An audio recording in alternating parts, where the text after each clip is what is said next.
This morning we learn that the European Union has won the Nobel Peace Prize.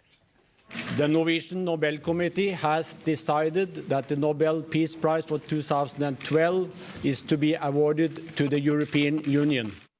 Now, with us now is someone who I know would like to offer his congratulations, the leader of UKIP, Nigel Farage. Here is your opportunity to congratulate them on winning that prize. Yeah, astonishing, isn't it? And I suspect that the Nobel Prize itself will be brought into disrepute by this. I mean, look, just a few days ago, Angela Merkel went to Athens to be greeted with Molotov cocktails, a violent demonstration, and almost unbelievably, people dressed up in Nazi uniforms. What we're seeing is a Europe being divided from north to south by the Eurozone. And the Germans are being rude about the Greeks and vice versa. So we're seeing actual disharmony caused by this project. So peace breaking out everywhere. Nick, what, defend this prize? The European Union is an MEP, so he should go and accept this award on behalf of the European Union. Would you go and accept it, Nigel Farage? I think I'd struggle to accept that one. No, it'll be Mr Van Rompuy or Barroso. He's also a friend of yours. I get on terribly well with all of them. The one thing you can be certain of is that the person that picks up this award will be somebody who is unelected and committed to the abolition of democracy in the nation-states of Europe. But it's appalling. I mean, how could they have done it? It really devalues, the Nobel Prize has always been looked up to. It really devalues the currency. I mean, honestly, what a lot of tossers. Is there anything that can be said? Is there anything? I have to apologise for Sue's language. Yes, I even missed that.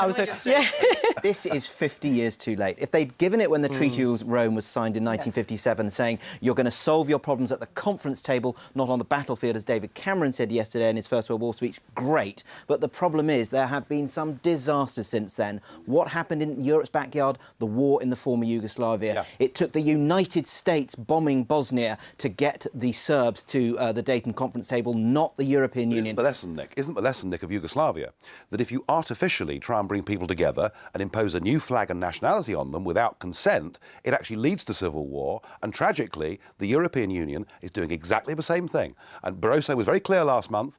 Nation-state democracy must go. It must be transferred to people like him.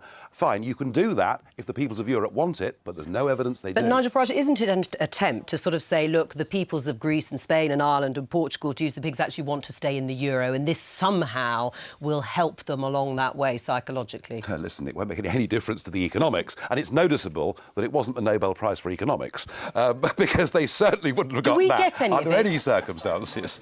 Do we get any of it, the prize money?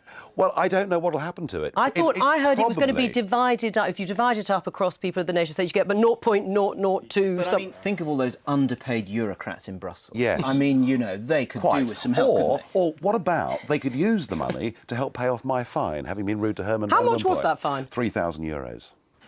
3,000 euros? Yes, have you paid it? I have, just for saying that the chap had the charisma of a damp rag. Well, you won't say... Oh, don't say it again, you'll be fined again, although you haven't said it in the Parliament. And you're enjoying this all far too much. That's all for today.